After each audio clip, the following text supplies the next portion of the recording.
All right, as you guys have probably already heard from an injury standpoint, injury update standpoint, so Gabe, Taylor Rapp, Christian Bedford, Balin Spector, all are ruled out, and the rest of them at least have a chance to play, and we'll see how today and the next couple of days unfold here. What do you need to see from, what do you need to see from Terrell to make you confident that he can go? Well, he won't practice today. I think more than anything, it's going to come down to what he looks like throughout the rest of the day and evening tonight, and then into Saturday, and then we'll go from there.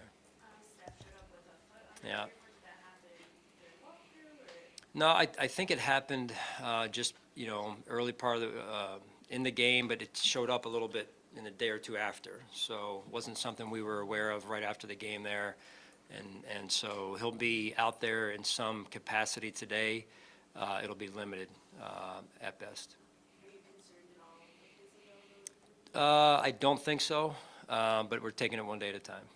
With all the injuries all season, how much has it forced you to alter what you want to do defensively?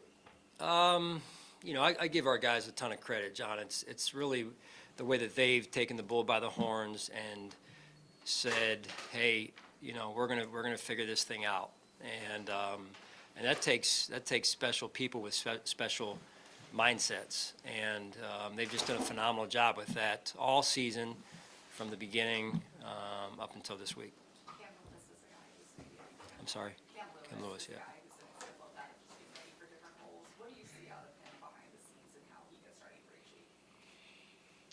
Well, it's not easy, right? When you're playing more than one position, in some cases for him, 3 positions, and if you add special teams on top of that. So just a tremendous young man that, as I mentioned before, mature beyond his years. He's a class act, and came from a great program at UB there with Coach Leipold, and we're just happy to have him here with us. And the way he balances all that, plus his life outside of football with his family is very impressive. Where's Taryn in the protocol? He's still in the protocol. Yeah. With Terrell, we had talked to him during preseason about how he was able to get so many mental reps, and that was key to him being able to still have a starting role when the season came around. What have you seen out of him, when he's not able to practice? Like, what's he doing this week to try to be ready when he is to play? Every time I've been around him, he's just talking football like he always does. He loves football. He loves to compete.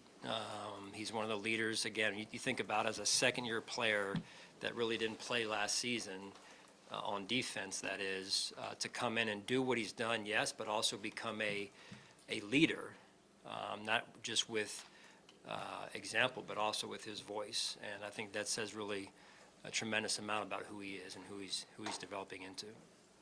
Coach, you faced the Chiefs quite a bit in Arrowhead. You finally get them here at Highmark Stadium in a playoff game.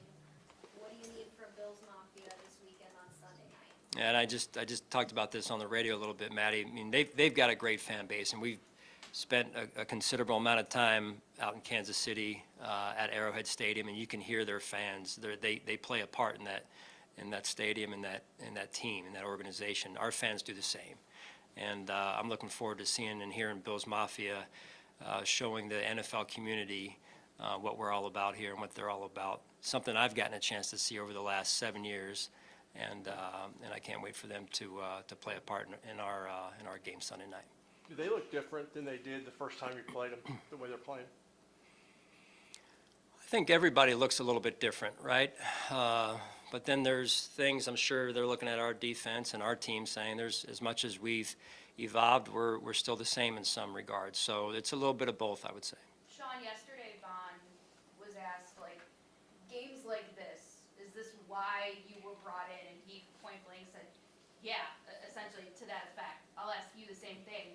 Is this, moments like this, why Vaughn was brought in? I would say yes. I mean, really, that's why we're all here, right? You come to the Buffalo Bills to play in games like this. It doesn't get any better than this. 2 great teams, 2 great organizations. I'm extremely proud of where we've come from and where we are today in the last 7 seasons. And that's where we belong. That's where the Buffalo Bills belong, in that conversation, like the Chiefs are every year. It should make for a great contest on Sunday night here. Coach McDermott, what makes Coach Reed's team so hard to scheme against, especially in the playoffs? Oh, he's one of the best coaches that has ever coached the game. Certainly I'm biased. I've been around him, learned a lot from him. But at the same time, he continues to evolve. He continues to scheme. He continues to come up with, just intricate and detailed ways of making what he does better than anybody else on offense in particular. Mike, they talked about yesterday how no matter who's out there on defense, even if it's younger guys, they're not getting extra help. There's confidence that they can do their job. What is it about this group where different guys have had to step in at different times, different positions, and it's worked out? Like, what is it about this team? Yeah, just resiliency overall. They're very resilient. It's just something that's in their fabric. I feel like it's in their fabric. It's in their DNA, and it's become our team's DNA. Really, with next man up, we'll figure it out. And that's I think you can accomplish a lot when you have that type of attitude. How does T-Dot come through the practice this week? And if Bernard can't go, how integral is he to getting him back to what you're doing at that level? Yep, yeah. No, he stepped up. Let's see, today's Friday. I'm getting my days of the week straightened out here.